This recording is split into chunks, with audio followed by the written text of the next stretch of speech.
syarikat berhad. Kita tengok syarikat berhad. Syarikat berhad terdiri daripada dua, iaitu syarikat sendirian berhad dan syarikat awam berhad. Kita tengok syarikat berhad terbagi kepada dua jenis syarikat berhad, iaitu syarikat sendirian berhad dan syarikat awam berhad. Syarikat sendirian berhad. Kita tengok ciri-ciri syarikat sendirian berhad. Tertakluk kepada Akta Syarikat 1965, bilangan ahli ialah 2 hingga 50 orang, tidak boleh diurusniagakan di Bursa Malaysia, pindah milik saham hanya boleh dilakukan dengan kebenaran ahli lembaga pengarah sahaja, modal yang besar iaitu membiayai operasi syarikat, modal tambahan menerbitkan share, liability terhad setakat modal yang dilaburkan sahaja. Jika muflis, hanya kehilangan modal share sahaja, tidak melibatkan harta peribadi.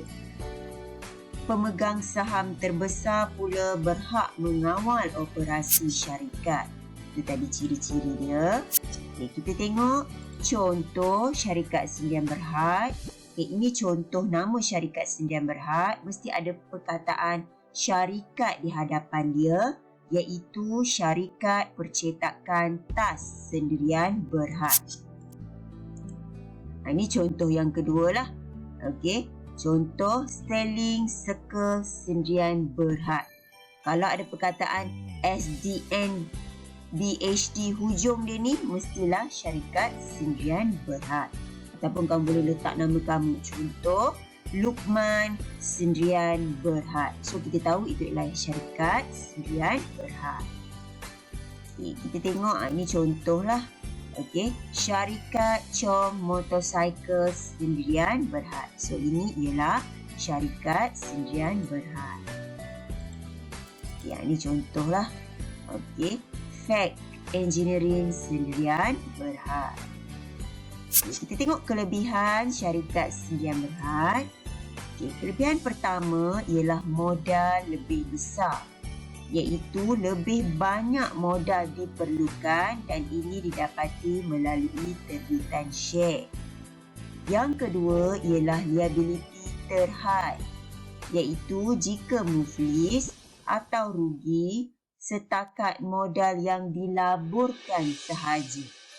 Maksudnya jika syarikat ada berhutang, maka hutang atau harta untuk membayar hutang tersebut boleh diambil hanya setakat modal yang dilaburkan sahaja, setakat aset syarikat sahaja, tidak melibatkan harta peribadi pemilik itu sendiri.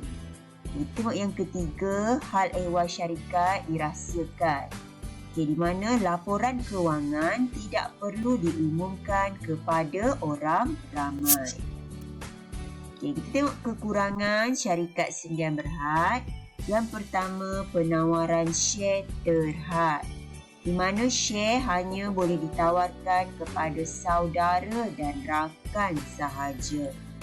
Maksimum untuk syarikat sendirian berhad ialah 50 orang.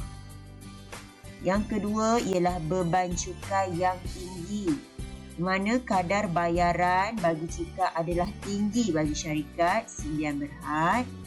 Yang ketiga, share tidak boleh bebas dipindah milik, hanya perlu dapat kelulusan lembaga pengarah sahaja. Sekian, terima kasih.